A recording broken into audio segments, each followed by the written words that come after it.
Noticentro 1, CMI. Febrero con el más alto desempleo en 17 años, 3.9 millones de desocupados. Microempresas y las mujeres, las más golpeadas por el desempleo.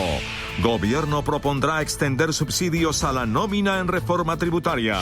Emergencia en el Meta por desbordamiento del río Ariari. Combates entre disidencias en Nariño. 2 muertos. Asesinan 2 indígenas Agua en Tumaco. Plan de desminado para Argelia Cauca anuncia el gobierno. Crisis humanitaria. 500,000 de desplazados en Colombia tras la firma de la paz. Sergio Fajardo a responder ante la Fiscalía por préstamo cuando era gobernador. Lista reglamentación para que privados compren vacunas. Suben contagios por COVID. Ciudades en toque de queda para frenar avance del virus. 1.400.000 niños sin plan de alimentación escolar, denuncia Procuraduría. Exportaciones en su peor momento. Francia se cierra por 3 semanas para frenar la COVID. Biden anuncia billonario plan de inversión para la infraestructura.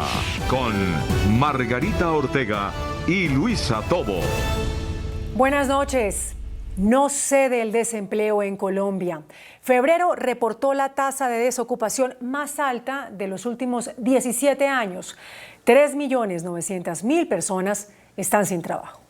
La tasa de desempleo en Colombia ha registrado altibajos durante los últimos 5 meses de la siguiente manera. Mientras en septiembre del año pasado fue de 15,8%, en los meses de octubre, noviembre y diciembre tuvo tendencia a la baja. En enero se disparó nuevamente a 17,3% y en febrero la tasa fue de 15,9%. El DANE también reportó que mientras en febrero de 2019 y febrero de 2020 la tasa de desocupación estuvo entre 11,8 y 12,2%, en febrero de este año fue más alta, 15,9%. Esta tasa representa una cifra cercana a los 4 millones de desocupados.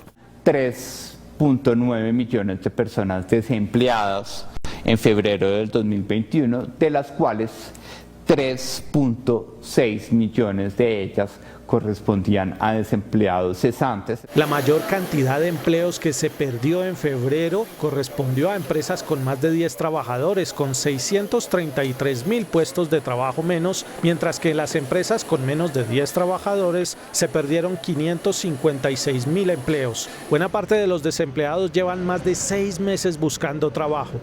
1.43 millones de personas de las 3.9 millones que son desempleadas y que están buscando trabajo durante más de 6 meses. El DANE también reveló que en cuanto a la población inactiva, 365.000 mujeres en febrero tuvieron que dedicarse a actividades del hogar, mientras que 137.000 hombres también quedaron bajo la categoría de inactivos. La crisis de las pequeñas y medianas empresas disparó las cifras de desempleo.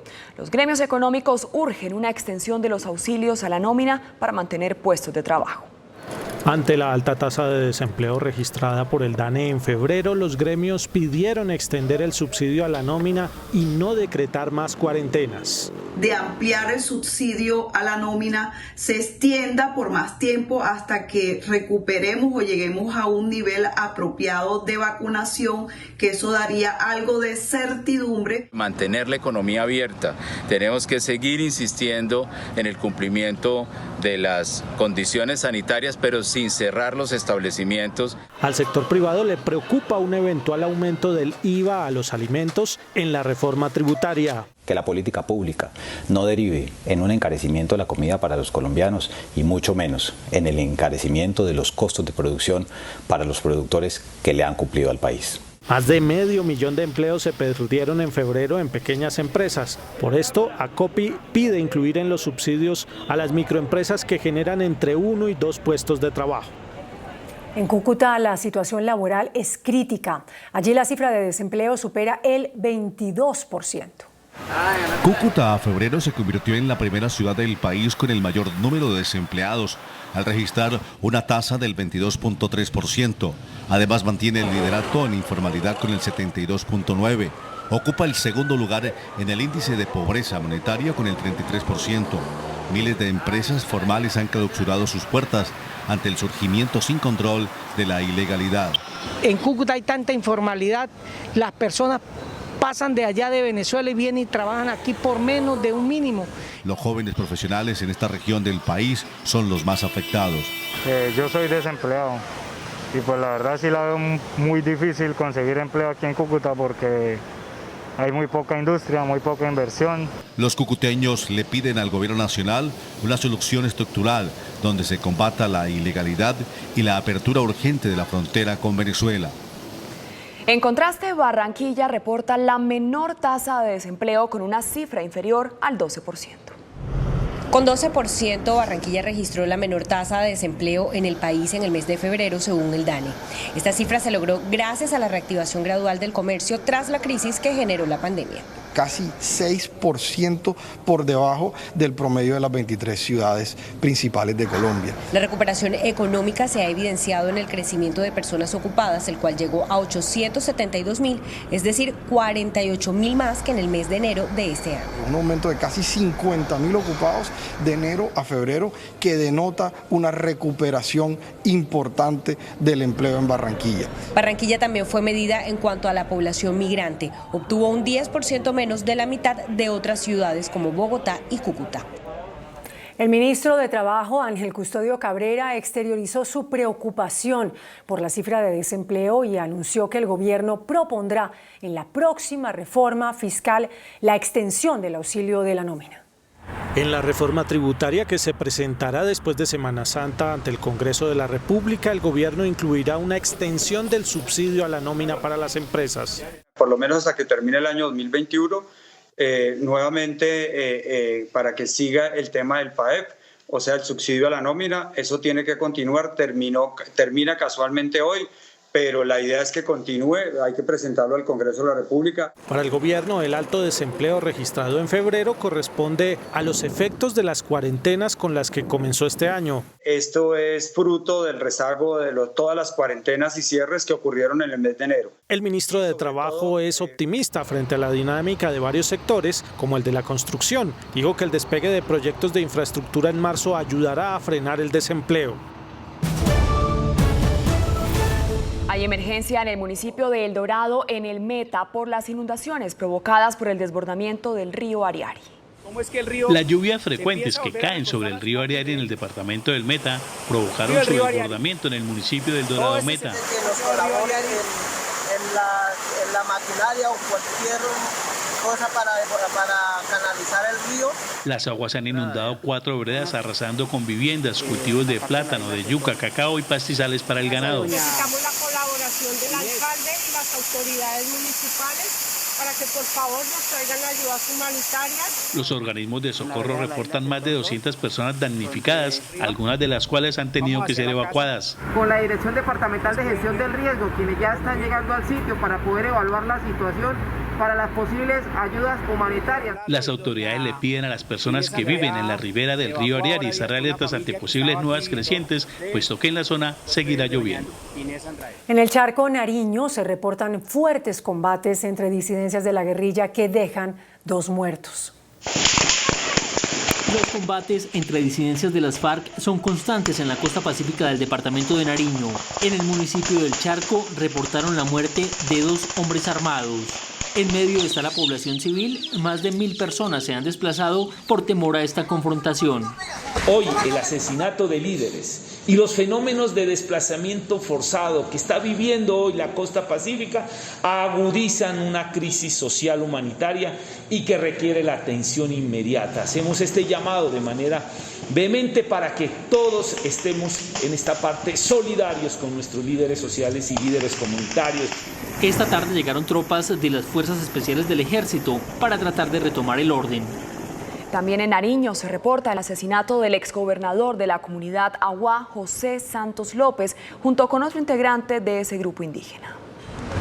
Tras 2 días de estar desaparecido, junto a otro integrante del Cabildo, los cuerpos de José Santos López, exgobernador indígena Aguá, y Eduard Ramírez fueron encontrados con varios impactos de bala en zona rural del municipio de Tumaco, Nariño. Con la muerte de José Santos López se eleva a 38 el número de indígenas asesinados de esta comunidad en el último año. El territorio indígena Aguá se ve perjudicado, las familias también, y cada día son amenazados, asesinados. Los grupos ilegales en el Pacífico buscan controlar el corredor para la salida de la coca. Y responsabilizamos al gobierno el no realmente una política oportuna para garantizar los derechos y la vida a los pueblos indígenas. Según Indepaz, de los 41 líderes asesinados en 2021, 12 han sido indígenas.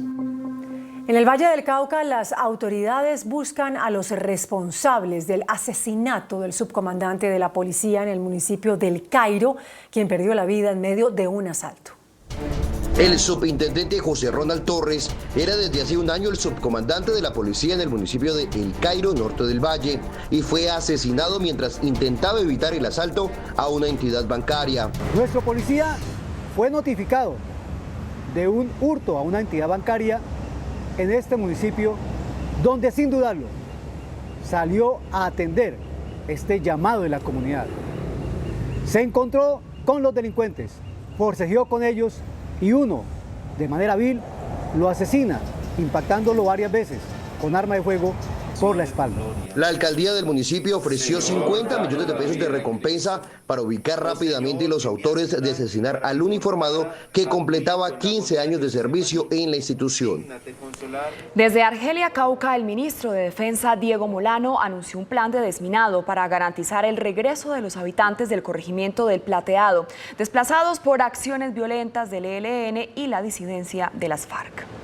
Por segunda vez en lo que va del año, el municipio de Argelia enfrenta un desplazamiento de población que huye de la violencia. El gobierno lo atribuye a enfrentamientos entre la columna Dagoberto Ramos de las disidencias de las FARC y el ELN, y anunció medidas que permitan el regreso de los campesinos. Avanzar, por supuesto, en el ejercicio de desmantelar esas dos bandas, la ELN y disidencias de las FARC, que han afectado la tranquilidad del corregimiento del Plateado del municipio de Argelia. Un inicio de un proceso de desminado por parte de nuestro ejército, de modo que puedan retornar tranquilos, y adicionalmente la búsqueda de aquellos reclutadores de niños que en el corregimiento del Plateado están buscando robarles sus sueños hacia el futuro. En el corregimiento del Plateado, parte de la población rechaza la presencia de la fuerza pública. Nuestra fuerza pública, el ejército y la policía están presentes, seguirán presentes e incrementarán su actividad aquí.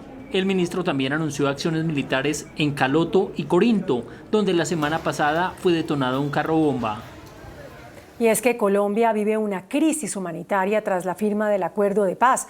Así lo reveló la Consultoría para los Derechos Humanos y Desplazamiento, CODES. Según el organismo, la cifra de desplazados tras la firma del Acuerdo de Paz supera el 500.000. Como una crisis humanitaria severa, califica CODES la situación que vive Colombia tras la firma del Acuerdo de Paz entre el Estado colombiano y las FARC-EP. Estamos ante situaciones de paros armados, confinamientos, desplazamientos forzados en ascenso, amenazas a pobladores y demás indicadores de una crisis humanitaria severa. Según CODES, en 2017 se registraron 98.576 desplazados de manera individual, cifra que aumentó a 137.909 en 2018 y en 2020 bajó a 74.772, lo que guardando las estadísticas hace que en 2021 haya más de 5 millones de desplazados. Quiere decir que si traemos esa cifra a hoy, a 2021 probablemente estamos ya superando el 500.000 de personas desplazadas en ese registro individual. Según CODES, la violencia que hoy vive el país es más difusa y por lo tanto más difícil de manejar porque se ha multiplicado en grupos que hoy no son identificables y que no tienen una comandancia unificada. Departamentos como Nariño, Antioquia, Chocó, Cauca, norte de Santander, el sur de Córdoba, son los principales departamentos afectados por el fenómeno del desplazamiento forzado. Estas son las llamadas guerras pendientes y que solo se podrán solucionar a través del diálogo. Crece la avalancha de migrantes venezolanos hacia Arauca. En las últimas horas llegaron otras 300 personas a los albergues instalados en Arauquita. Un grupo especial de oficiales de Migración Colombia llegó al municipio de Arauquita para apoyar las labores de caracterización y verificación que se vienen adelantando en el departamento de Arauca ante la masiva llegada de ciudadanos venezolanos. Ya se instalaron en el municipio de Arauquita unas unidades adicionales con carácter temporal para apoyar la situación vigente en este momento. Según el reporte de Migración Colombia Regional Orinoquía, en Arauquita hay 4.741 personas que fueron distribuidas en 19 albergues.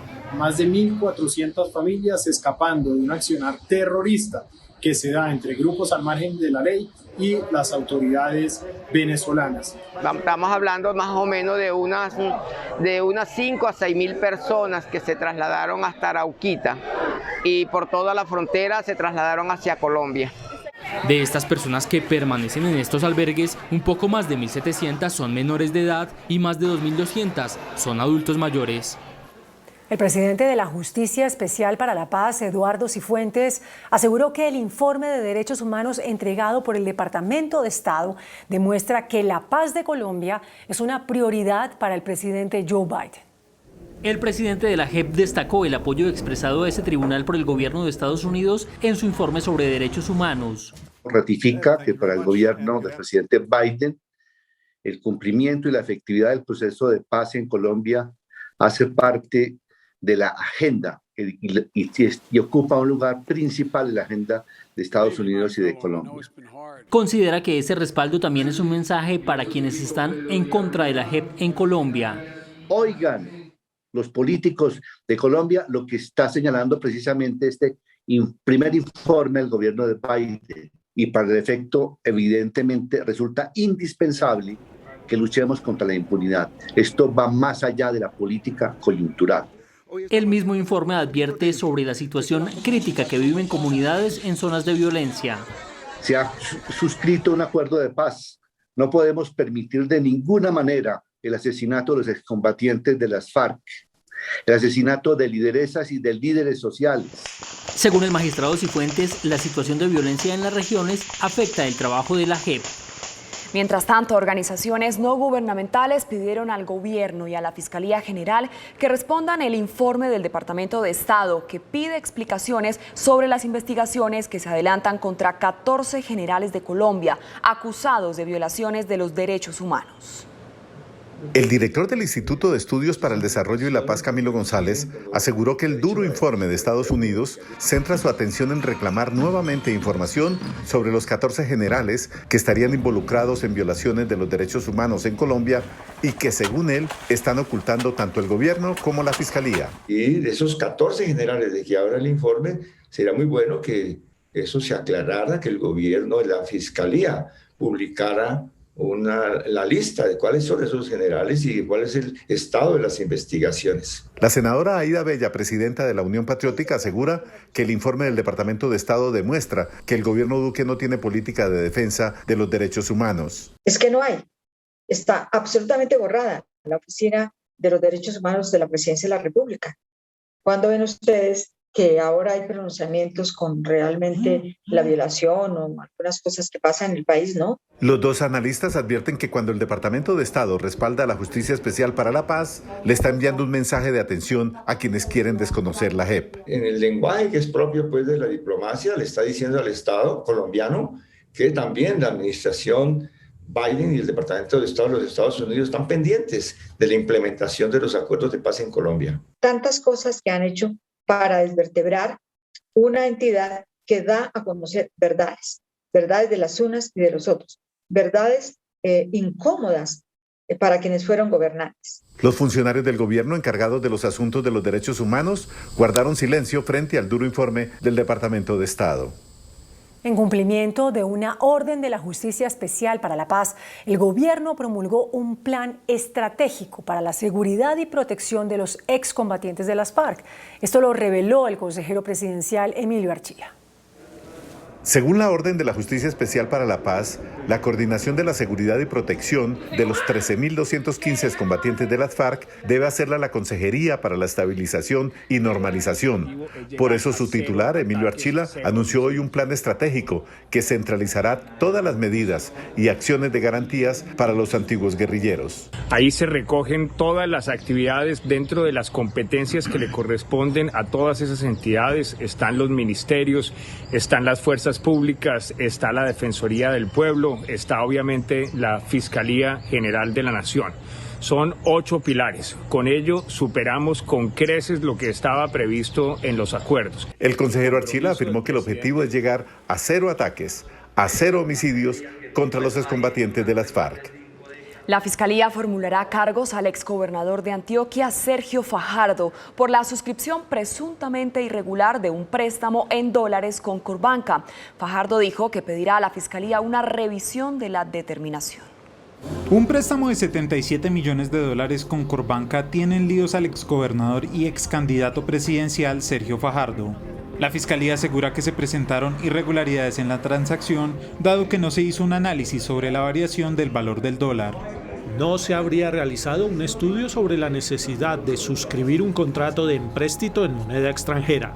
Según la Fiscalía, el dólar se incrementó desde 2013 de 1.926 pesos a 2015, cuando costaba 3.140 pesos. Se vio reflejada en el aumento de la deuda, que, en su momento, pasó de 600.000 millones de pesos a cerca de 1,2 billones de pesos colombianos. Fajardo, por su parte, respondió en su cuenta de Twitter: en espera que la Fiscalía me cite para entender la imputación. Como siempre, listo para responder por mis actuaciones, pero pediré formalmente al fiscal general que presida un comité técnico jurídico para revisar la improcedencia de esta imputación. El exgobernador tendrá que responder por los delitos de peculado y contratos sin cumplimiento de requisitos legales. De otra parte, la Procuraduría General de la Nación reveló que también investiga a Fajardo por este caso e incluso ordenó la práctica de pruebas para establecer si hubo una falta disciplinaria. Está listo el proyecto de resolución que permitirá a los privados la compra de vacunas contra el COVID-19. La norma, que está en consultas, plantea varias condiciones. El Ministerio de Salud está preparando el proyecto de resolución con el que se le pondrá condiciones a las empresas privadas que estén interesadas en importar y distribuir vacunas contra el COVID-19. Parte de ese proyecto de reglamentación establece que se podrán negociar, adquirir e importar en el territorio colombiano vacunas contra el coronavirus una vez agotada la primera fase del Plan Nacional de Vacunación. Señala el proyecto de resolución además que para la distribución privada de vacunas se requerirá aval del Ministerio de Salud y que las empresas interesadas deberán asumir no solamente los costos de la importación y de los biológicos, sino también los costos de aplicación. Colombia supera nuevamente los 8.000 contagios diarios de COVID-19. En solo 24 horas, otras 8.646 personas se contagiaron de COVID-19. El total de casos ya es de 2.406.377. Los casos activos aumentaron a 49.185. Los contagios más recientes se presentaron en Antioquia, Bogotá y Barranquilla. Las muertes por coronavirus ya son 63.422. Este ha sido el comportamiento de la COVID-19 en los últimos 4 días. El 28 de marzo con 7.139 contagios y 165 muertes. El 29 de marzo 7.049 contagios y 124 muertes. El 30 de marzo 7.952 contagios y 176 muertes. Hoy 8.646 contagios y 167 muertes. Las vacunas aplicadas a la fecha son 2.121.530 con otras 156.476 del último día. En Bogotá, la alcaldesa Claudia López alertó sobre un incremento en los contagios con COVID-19 en 3 localidades de la capital. Al término de la mesa de seguimiento al programa de vacunación y a la atención hospitalaria en Bogotá, la alcaldesa advirtió sobre un incremento en los contagios con COVID-19 en 3 localidades del norte de la ciudad. Tenemos una tendencia a incremento en Usaquén, Chapinero y Suba. El sur y el occidente de la ciudad está relativamente estable. La alcaldesa aprovechó para pedirle públicamente al Ministerio de Salud el envío de nuevas vacunas, más de 600.000 que se necesitan para las personas mayores de 60 años. Hoy podríamos estar agendando a los 690.000 personas mayores de 60 años en Bogotá. Hoy podríamos estarlo agendando para el próximo lunes de Pascua, martes, miércoles de Pascua. Desafortunadamente no las podemos agendar porque no tenemos vacunas. Señaló que el tercer pico ya empezó y su gravedad dependerá de los cuidados que se tengan con el uso del tapabocas, el distanciamiento y por supuesto evitando las reuniones o paseos. Esta noche entraron en vigencia las restricciones a la movilidad implementadas en varias ciudades para frenar el avance del COVID. Así permanecen a esta hora las calles de Medellín bajo el toque de queda que inició a las 5 de la tarde y que irá hasta las 5 de la mañana del jueves. Cada día será el mismo horario hasta el 5 de abril. Además, continúa la medida del pico y cédula para el comercio, exceptuando restaurantes y sitios turísticos. Los viajeros que circulen por vías nacionales también quedarán exentos. La alerta naranja obliga a las instituciones de salud a ampliar la disponibilidad para atender a los pacientes con coronavirus que requieran una unidad de cuidado intensivo. Además, se suspenden las cirugías que requieran mayor nivel de complejidad. Hoy se reactiva el toque de queda entre las 10 de la noche y las 5 de la mañana del día siguiente, entre otras restricciones durante la Semana Santa. Este es el panorama de la ciudad de Barranquilla tras ser decretado el toque de queda y ley seca que comenzó a regir desde hoy a partir de las 6 de la tarde hasta las 5 de la mañana del día siguiente. Según el alcalde Jaime Pumarejo, quedan prohibidas las reuniones familiares o sociales con más de 8 personas. Hasta el lunes 5 de abril se mantendrán los horarios. La ministra de Educación, María Victoria Angulo, promulgó una resolución para acelerar el regreso a la presencialidad en las aulas escolares con los debidos protocolos de bioseguridad. Una circular expedida en las últimas horas por el Ministerio de Educación Nacional establece que el cierre de colegios por causa de la pandemia debe estar autorizado por el Ministerio de Salud. Que los cierres preventivos que definan alcaldes y gobernadores deben ser presentados previamente a consideración del Ministerio de Salud, quien revisará la justificación bioética, epidemiológica, científica y solo obviamente cuando se den las condiciones serán aprobados. Para los niños es vital retornar a clases presenciales, sin embargo, en la Asociación Distrital de Educadores consideran que el tercer pico de la pandemia dificulta la presencialidad.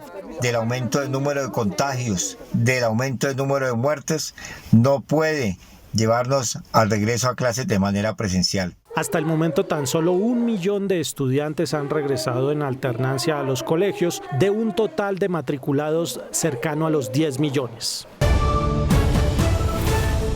La Procuraduría hizo un llamado al gobierno y a las autoridades locales para garantizar el plan de alimentación escolar, dado que 1.400.000 niños no estarían recibiendo las raciones. La Procuraduría reveló que más de 1.400.000 niños se quedarían por fuera del plan de alimentación escolar por retrasos en la contratación, entre otras inconsistencias.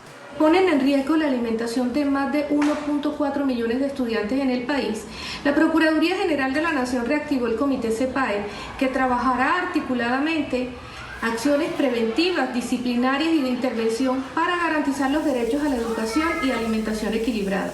Según la Procuraduría, hay 22 regiones donde se presentan demoras e inconvenientes en la entrega de raciones para los menores. La Procuraduría inició con la vigilancia de estos contratos para imponer incluso sanciones disciplinarias para los mandatarios que incumplan con la implementación de estos convenios. Está en plena operación el Plan Éxodo para los viajeros de Semana Santa. 4 millones de vehículos ya se han movilizado por las principales carreteras del país. Las terminales de transporte en el país han presentado un importante aumento en la salida de viajeros a diferentes destinos. Los vehículos paso peaje que se han movilizado a nivel nacional ya superaron la cifra de los 3 millones. Paso a peaje, un reporte a nivel nacional desde el día 26 de 3.700.000 vehículos. En Cundinamarca se han movilizado alrededor de 1.200.000 y en Bogotá de 646.000. Bogotá ha sido la ciudad donde más carros han transitado por las diferentes salidas, especialmente por el norte y el sur de la capital. Se han movilizado entre ingresos y salidas de la ciudad un aproximado de 500.000 vehículos. Por los aeropuertos del país se han movilizado al menos 900.000 pasajeros. Los destinos nacionales han tomado mayor importancia en esta Semana Santa. La Agencia Nacional de Infraestructura anunció un plan estratégico para mejorar la movilidad en la doble calzada Bogotá-Girardot. El llamado de las alcaldías de Girardot, Ricaurte y Flandes fue acogido por el gobierno nacional, que ya estudia una viabilidad financiera para extender la faltante de la doble calzada Bogotá-Girardot. Son 10.8 kilómetros desde el municipio de Ricaurte en Cundinamarca hasta Girardot, donde se presenta represamiento de vehículos que para esta Semana Santa representa un tráfico de 320.000 automotores. Se vienen adelantando mesas de trabajo con el propósito de analizar la situación del paso nacional por estos municipios, que requiere de una segunda calzada y nuevos puentes que conecten a dichos municipios. Se anunció la implementación de un plan estratégico de tráfico para minimizar los impactos en la zona. La Comisión Intersectorial de Infraestructura, que lidera la vicepresidenta Marta Lucía Ramírez, anunció la adjudicación de un nuevo proyecto de cuarta generación. Se trata de la vía San Francisco-Mocoa, en la que se invertirá más de $1 billón. La adjudicación del proyecto conocido como Variante San Francisco en Nariño y Mocoa en Putumayo tendrá una inversión de 1.1 billones de pesos. Se construirán 61 puentes y 11 túneles en un recorrido de 27 kilómetros que generarán 3.000 empleos directos, que permitirán a los colombianos reducir los costos de operación y tiempos de recorrido en esta zona. Y que la ruralidad del departamento del Putumayo y del departamento de Nariño sean beneficiadas gracias a este corredor vial. Se prevé que las obras inicien el próximo mes de mayo. La Superintendencia de Transporte abrió una investigación a varias secretarías de tránsito por anomalías en la implementación de las cámaras de fotomultas. El ente supervisor formuló cargos contra las secretarías de Tránsito y Movilidad de Bogotá, Cartago, además de la Oficina de Transporte de Magdalena. Se encontraron irregularidades en la operación de las cámaras de fotodetención sin cumplir con los requisitos establecidos. Por el presunto incumplimiento de las normas establecidas para la instalación y operación de los sistemas automáticos y semiautomáticos para la detección de infracciones de tránsito, conocidos como los sistemas de fotodetección, que están siendo investigados por posiblemente infringir la regulación para poner en marcha estos sistemas de fotodetección. Con ellos se completan 14 investigaciones en todo el país. Hemos producido un ABC en el cual les explicamos a los colombianos qué es un sistema de fotodetección, si son o si no son inconstitucionales, cuáles son los mecanismos que tienen para presentar sus defensas. Las secretarías tendrán que rendir cuentas a la Superintendencia de Transporte. El Ministerio de Comercio fijó las metas de recuperación en las exportaciones que registran el peor balance de los últimos 4 años. Las exportaciones colombianas cayeron a los $32.056 millones al cierre de 2020, lo que significó un retroceso de 21,4%, niveles de hace 4 años. El inicio de año no fue favorable, con unas ventas externas de $2.594 millones, que en su variación mensual cayeron 24,1%. La tendencia se da por una menor demanda internacional a causa de la pandemia. Se explica básicamente por la pandemia. El cierre de la economía china y de la mayoría de economías en el mundo llevó a una caída en la demanda de bienes mineroenergéticos, petróleo, carbón. Y esa baja demanda llevó a una caída en los precios. Y Colombia depende en buena medida de las exportaciones de ese tipo de productos. El gobierno se fijó metas en materia de reactivación, en el que se impulsa una diversificación del portafolio de exportaciones, sobre todo en agroindustria y manufacturas. Se espera llegar a un total de $40.000 millones al cierre del año, donde el mayor aporte será por parte de las no mineras. Naciones Unidas reconoció esta noche el esfuerzo fiscal del gobierno del presidente Duque para desplegar programas de asistencia social para atenuar el impacto de la pandemia y anunció su apoyo a la reforma tributaria. La señora Jessica Payeta, directora del Programa de Naciones Unidas para el Desarrollo PNUD, anunció esta noche el apoyo de su entidad a la reforma tributaria propuesta por el gobierno del presidente Iván Duque, que según ella puede garantizar el ingreso mínimo a los sectores más pobres. Reconocemos la importancia de una reforma tributaria, en parte que genere la fuente de recursos y mantener estos programas sociales. La directora del PNUD advirtió que el principal reto del gobierno es reducir el desempleo, sobre todo en las mujeres. El índice de capitalización de la bolsa, que mide el comportamiento de las 20 principales acciones, cerró a la baja. El índice de capitalización de la Bolsa de Valores de Colombia bajó 0,79% a 1.316 puntos. La acción de Mineros fue la que más subió con una valorización de 2,93% a 4.430 pesos. La acción preferencial de Bancolombia fue la que más bajó con una pérdida de 2,70% a 29.180 pesos. La acción más negociada de la jornada fue la de Ecopetrol al movilizar más de 10.000 millones de pesos. El dólar cerró a la baja. Indicadores económicos en Noticentro 1 CMI. La tasa representativa del mercado que regirá hasta el próximo lunes será de 3.678 pesos con 62 centavos. Los profesionales del cambio compran la divisa en promedio entre 1.390 pesos y la venden entre 1.430 pesos. Un euro cuesta 4.295 pesos.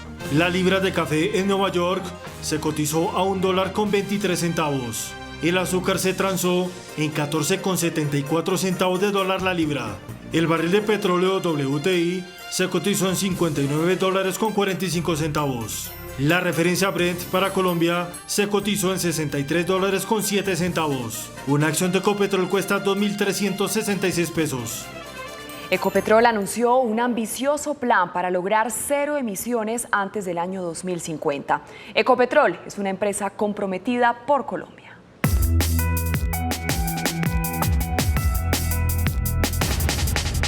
El Grupo Ecopetrol anuncia su compromiso y plan para lograr cero emisiones netas de carbón en 2050, convirtiéndose en la primera empresa del sector de petróleo y gas en Latinoamérica en fijar esta ambiciosa meta. Esta nueva ambición del Grupo Ecopetrol cuenta con unas metas intermedias y un portafolio para el corto, el mediano y el largo plazo. La hoja de ruta para alcanzar su meta está en línea con sus objetivos de transición energética, mitigación del cambio climático y la sostenibilidad. Incluye, entre otros, la reducción de las emisiones fugitivas, los venteos, las quemas rutinarias de gas en las teas de la operación, así como una mayor eficiencia energética. Vamos a incorporar más energías renovables a nuestro portafolio de autogeneración, más soluciones naturales del clima. Avanzamos también con un piloto de hidrógeno verde y trabajaremos en el almacenamiento y el uso de carbono. El gas, absolutamente estratégico, aumentará significativamente su participación en nuestras operaciones. Estamos comprometidos desde Ecopetrol con la sostenibilidad, con la tecnología en el corazón de la sostenibilidad y con la mitigación del cambio climático y con avanzar hacia una transición energética ordenada y rigurosa que responda a los grandes desafíos ambientales que tenemos y que permita pensar en un mejor futuro para las nuevas generaciones.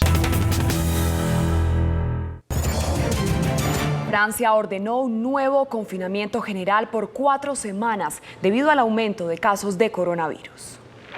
En medio de un repunte de contagios de COVID-19 en Francia, el presidente Emmanuel Macron anunció un paquete de nuevas medidas, entre las que se destaca la extensión del confinamiento durante 4 semanas a partir de la medianoche del próximo sábado y el cierre de las escuelas. El teletrabajo será obligatorio y también deberán cesar sus servicios todos los establecimientos considerados de comercio no esencial. Esta tercera ola de la pandemia, cuyos casos se han duplicado desde el mes de febrero, amenaza con hacer colapsar los hospitales franceses, que tienen una cifra de ocupación mayor a 5.000 pacientes. La Organización Mundial de la Salud recomendó no usar el antiparasitario ivermectina en pacientes con coronavirus. Advirtió que su eficacia no ha dado resultados concluyentes. Tras revisar los datos de 16 ensayos clínicos aleatorios con 2.400 participantes, entre los que se encontraban pacientes hospitalizados y ambulatorios con COVID-19, un grupo de expertos de la OMS determinó que no hay certeza de que la ivermectina reduce la mortalidad y la gravedad de la enfermedad. Por esta razón, el organismo recomendó no utilizar este fármaco antiparasitario en pacientes con coronavirus, excepto en los ensayos clínicos. El costo de la ivermectina es bajo y se utiliza en numerosos países, sobre todo de América Latina, en personas infectadas con el virus, a pesar de que su eficacia para esta enfermedad no ha sido validada por estudios médicos. La vacuna de Pfizer contra el coronavirus logró un 100% de eficacia en adolescentes, según reveló la compañía tras realizar un ensayo con más de 2.000 jóvenes entre 12 y 15 años. Pfizer y BioNTech anuncian que su vacuna contra el COVID-19 genera sólidas respuestas de anticuerpos en jóvenes de 12 a 15 años, lo que allana el camino para que soliciten la autorización de uso de emergencia en Estados Unidos dentro de unas semanas. Esto tras realizar un ensayo con 2.260 adolescentes entre los 12 y 15 años, en el que se produjeron solo 18 casos en el grupo que recibió una inyección de placebo y ninguno en el grupo que recibió la vacuna, lo que supuso una eficacia del 100% en la prevención de la COVID-19, según indicaron estas compañías. Los resultados son realmente buenos, aunque las compañías no han dado detalles del estudio y los datos arrojados aún son provisionales. Según el Foro Económico Mundial, la pandemia del coronavirus frenó el progreso de la igualdad de género. El organismo aseguró que tomará 135 años lograr una paridad. Según el informe sobre brecha de género del Foro Económico Mundial, la pandemia ha empujado de nuevo a millones de mujeres a los roles tradicionales que cumplían en el hogar y ha alejado el objetivo de la paridad de género, que ahora se calcula tardará 135 años en lugar de los 99 años previstos anteriormente. Entre todas las desigualdades, la económica es la más impactante, ya que tomará 267 años para que las mujeres tengan las mismas oportunidades económicas y los mismos ingresos por el mismo tipo de trabajo y nivel de preparación. Dentro del ranking que ubica a los países en función de sus avances, Colombia retrocedió 37 casillas y pasó en un año de la 22 a la 59, en un listado liderado por Islandia, Finlandia y Noruega. En medio de la crisis que golpea al gobierno del presidente de Brasil, Jair Bolsonaro, el mandatario insistió en rechazar las restricciones impuestas por gobernadores para frenar la pandemia y pidió volver al trabajo, asegurando que el hambre mata más que el propio virus.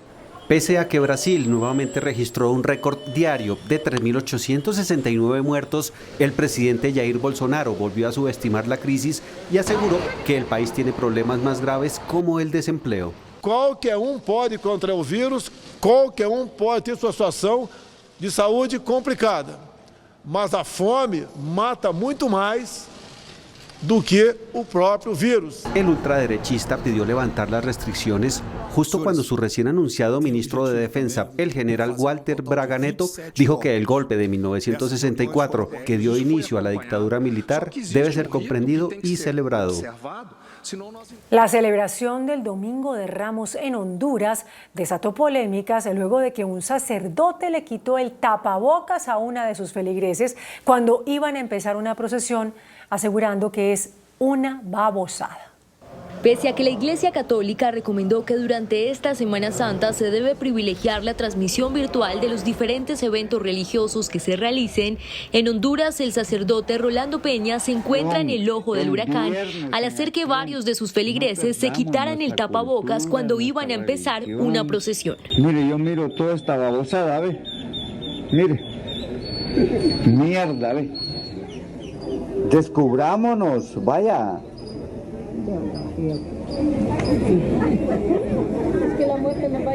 Las imágenes se hicieron virales y las críticas llovieron sobre el cura, quien aseguró que solo era un chiste. El presidente de Estados Unidos, Joe Biden, presentó un ambicioso plan para invertir $2,2 billones en la modernización y revitalización de la infraestructura del país. Desde la ciudad de Pittsburgh, uno de los corazones industriales del país, Joe Biden dio a conocer su programa Reconstruir Mejor, un ambicioso plan que tiene como objetivo modernizar y revitalizar más de 32.000 kilómetros de rutas y autopistas, así como otros elementos claves del sistema de infraestructura central de Estados Unidos que data de la década de 1950 y su deterioro es incuestionable. Este plan de $2,2 billones, que promete convertirse en una de las políticas bandera del presidente, está compuesto de 4 partes, abarca un periodo de 8 años y será financiado con una subida de impuestos. En primer lugar, destina $620.000 millones para inversión federal en sistemas de transporte público e invertirá otros $650.000 millones a iniciativas vinculadas a mejorar la calidad de vida de los hogares. El estado de Nueva York votó en favor de legalizar y regular la marihuana recreativa para los adultos mayores de 21 años y borrar los registros de personas que previamente fueron condenadas por posesión de cannabis.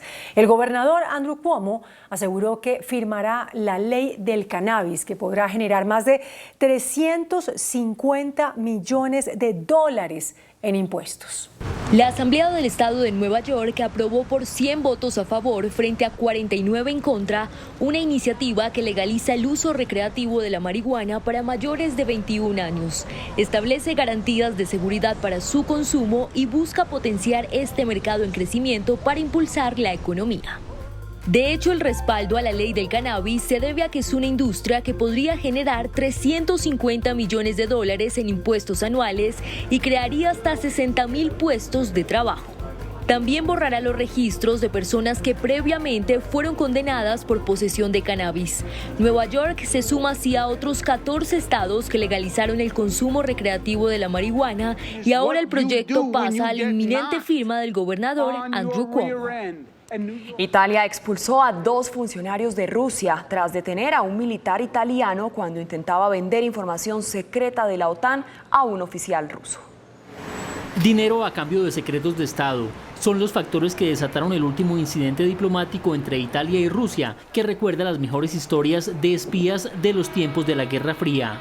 Un escándalo de espionaje que empezó cuando un oficial de la Marina del país trasalpino fue sorprendido infraganti en un intercambio clandestino de información clasificada con un militar de la embajada rusa en Italia, hecho que provocó que el embajador de esa nación en Roma fuera convocado y provocó la expulsión de 2 funcionarios rusos.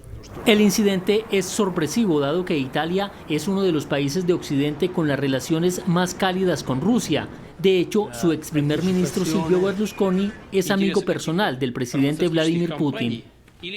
La policía de la ciudad de Nueva York detuvo a Brandon Elliott, un hombre de 38 años que golpeó brutalmente a una mujer asiático-estadounidense de 65 años. El sospechoso gozaba de libertad condicional por un caso que lo vincula con el asesinato de su madre hace 19 años. Las calles de Estados Unidos vuelven a ser escenario de un crimen de odio contra una persona de origen asiático. Esta vez ocurrió en Manhattan, cuando Brandon Elliott, de 38 años, le propinó una brutal golpiza a una mujer de 65 años que se cruzó en su camino. El hombre la tiró a la acera de una patada y luego la pateó con fuerza en su cabeza en repetidas ocasiones. Y aunque varias personas presenciaron la agresión, nadie intercedió y por lo contrario, uno de ellos cerró una puerta frente a la víctima. Elliott ya fue arrestado y se conoció que se encontraba en libertad condicional de por vida por asesinar a su madre a puñaladas hace 19 años.